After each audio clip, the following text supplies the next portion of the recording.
Good morning and welcome to the new episode of Dr. Lamba's Awakening Call. Ukraine is becoming a hotspot and the tensions are ramping up between Russia and the West over Ukraine. The democratic liberal order in the world faces yet another challenge. And according to the reports, Russia has amassed over 100,000 troops backed by heavy weaponry on the borders of Ukraine. And there's hysteria in the West. Angry, vituperative, abusive challenges from European Union, from NATO, from USA. There are different accounts of what precipitated this situation. But two things are clear. One is an error of judgment by NATO and European Union, as I'll explain it. And the second is a hypocrisy. And I'm not saying that Putin is a man who is lily white. No, he is a very, very shrewd manipulator. And the West is playing in his hands. But the West is much more hypocritical. Moscow says that the troop buildup is a part of the routine winter military exercise. And it has also raised objections about NATO members increasingly supplying Ukraine with offensive weapons and military support. And to counteract that supply of weapons and enhance military support, it's taking a preventive step. It has also pointed out that Ukraine boosting its troops,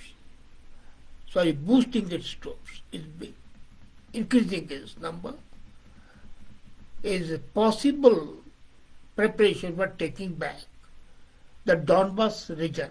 Now, Donbas is a region which was taken over by rebels of Ukraine, and Russia is, of course, helping it.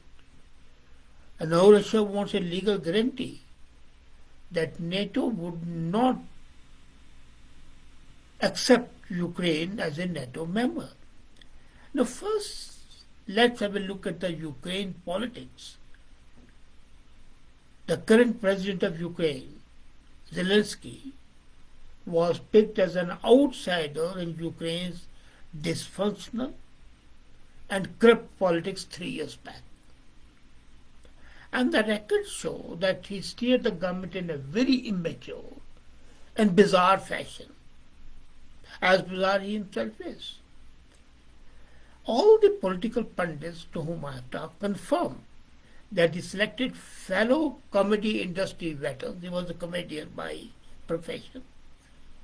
And he leaning on the personal loyalty, then on expertise, building collisions in Ukraine's dying democracy. This technically implies that Ukraine is being run by comedians having no experience in maintaining international relations. But that suits USA and West, because every expansionist country or a country hoping to be influential and a key master player wants to have governments run by its henchmen, and the more inefficient they are, the better it is. Examples are clear. Pakistan, Philippines under Marcos, South of Korea under Parks. Incompetent people, but they were boosted by USA because they would be the playthings in the hands of USA. Now these people in Ukraine had no experience in handling homegrown terror, no experience in handling economy. The entire politics revolved around the personality of Zelensky for 3 years. And when a government is weak, it attracts prying eyes.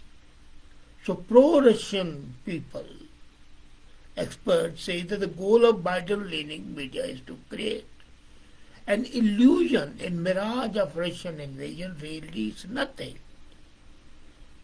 And what they want is to remotely control Ukraine by selling them weapons, loaning them funds which they cannot repay.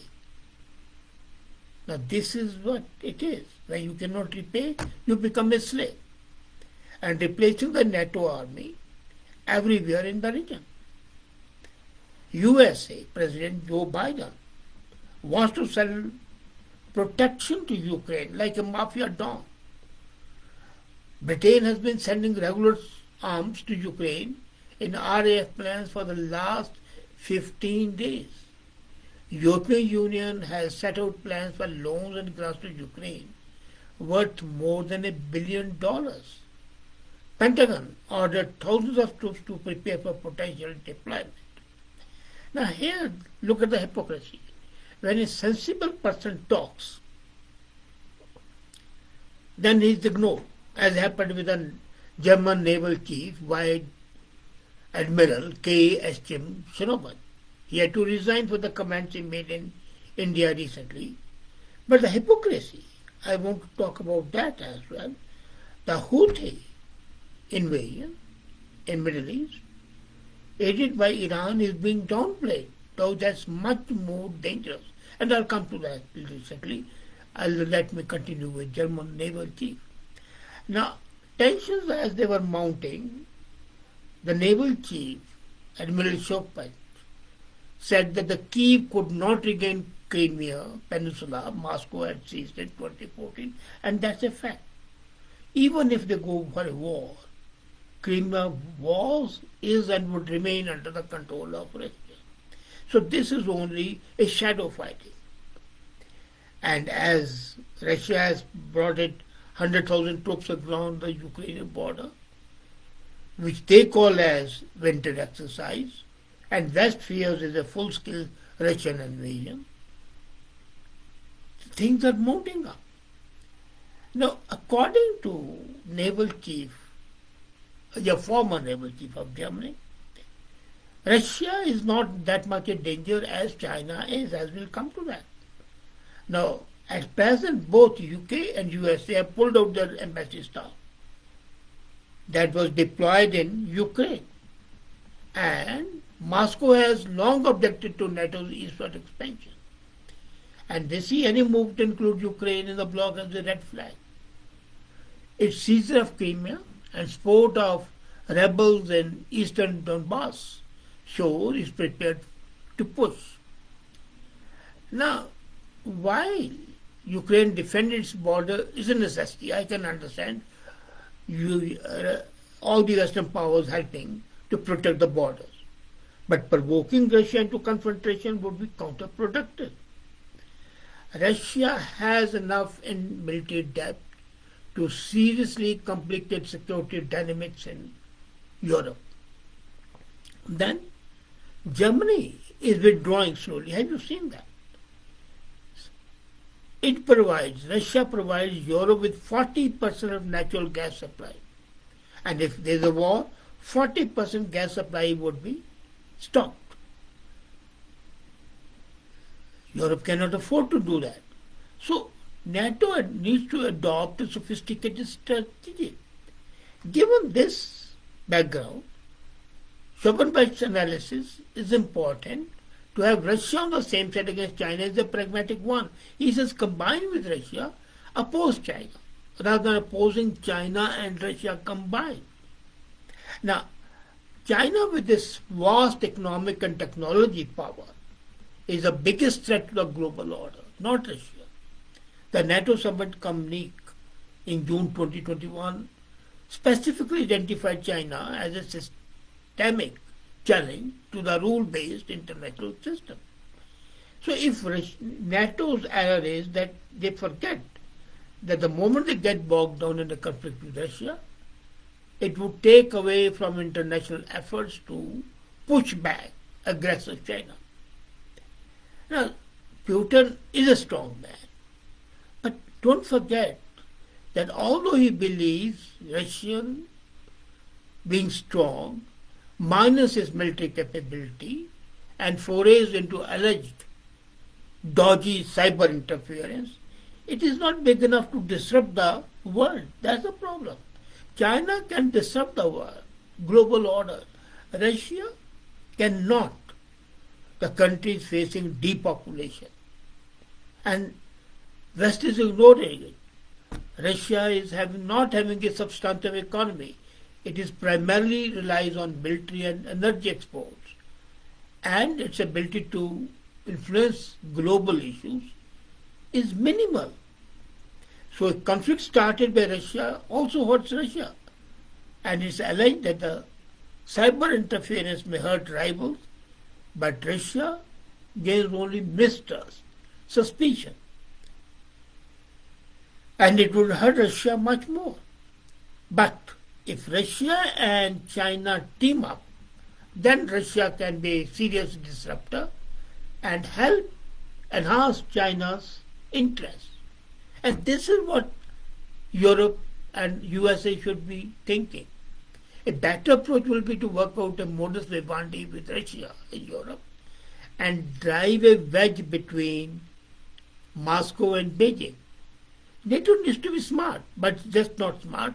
It's committing error after error, and it's hypocritical. Now, it's not acceptable, as I said, to not help Russia. And let's not forget, Donbass is still under the control of Russian-backed separatists. And NATO hasn't ruled out bloc membership. So, in fact, what US has done recently, they have given 200,000 pounds of lethal aid to Ukraine. That was bad. It's a sticky situation. Let's not deny it. And there's a possibility that Russia can precipitate a change of power in Ukraine without even invading it.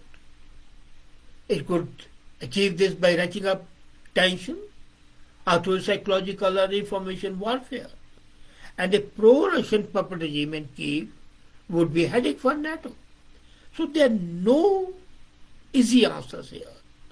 Oh, of course, NATO can't stand by if Russia mounts an invasion, but there is no invasion. They have just amassed army. It's a show of strength. So arming Ukraine to raise the cost of Russian invasion is not the answer. Both NATO and Russia have security concerns about each other, so need is to pipe down, to sit back, relax and have discussions. Now, focusing too much energy on Russia can be counterproductive. That's what West is forgetting. The biggest challenge is China, as I said. And as things stand today now, come to the situation, China and Russia have formed an economic and strategic compact. And this is a formidable challenge for NATO, for USA, for West. But Russia has been forced into this tie-up. Under sanctions since 2014, after it seized Crimea, and being viewed as a disruptor and meddler in other issues, and China is much more a meddler, as I have discussed many times. So Russia's strategic economic space has been constrained. Now this is exactly the situation when Hitler said Germany needs a place in sun. What you are doing, I mean West is doing, is you are pushing Russia towards Beijing. And that axis would be much more dangerous than the axis in Second World War. And then the tension in Ukraine is getting momentum to push back against China. If NATO, particularly USA, get bogged down in a conflict with Russia, what would happen? It will provide breathing space to China and ease the pressure that it is facing.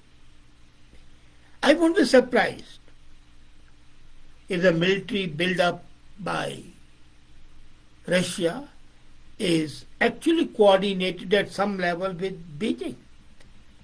That said, I don't think Russia will actually invade. Let's be very clear. There's no possibility. Let's not forget that Ukraine has enough military capacity to inflict considerable cost to Russian troops. And with NATO troops, support, training, new shipment for lethal aid, Russian troops would be facing the same situation that Napoleon faced when it invaded Moscow. So regime change through a pro-Moscow element in Ukraine may be what Russia is really looking at. But invasion will only unite Ukrainians and diminish Moscow's stakeholders inside Russia, inside Ukraine, not outside.